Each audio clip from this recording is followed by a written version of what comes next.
Оргиод үгийн зохиож байгаа Эрдэнэдийн цом гэдэг энэ тэмцээнд 10 жилдээ оролцож байна. Дүүнэртэйгээ маш сайхан байна. Тэмцээн айгүй өндөр өргөн цар хүрээтэй болж байна.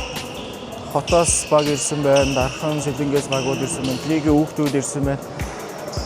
Урд урдын тэмцээнийг бол айгүй тийм өргөн тэмцээн болж байна. Шүүгчнэр нь ч гэсэн улсын шүүгчнэр ирсэн байна. Тэгээд тэмцээнд оролцож байгаа бүх тамирчид амжилт хүсье. Том зохион байгуулалттай болж байна. Тэгээд хотоос зөндөө тамирчид баг тамирчид ирсэн байна. Найзынхаа одоо кофе шопоор ивент тгүүлээд өөрсдөө баг босгоод ингээд оролцож байна. Хотоос хүрэлцэн ирсэн баг тамирчтай ингээд амжилт хүсье.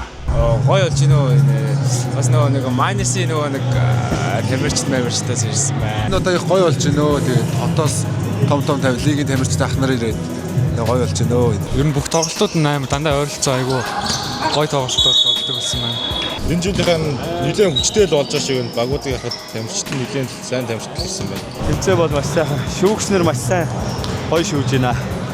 Тэнд сэтгэл хангалуун байна. Тэмцээнд одоо хотоос зориод ирсэн байгаа багаараа.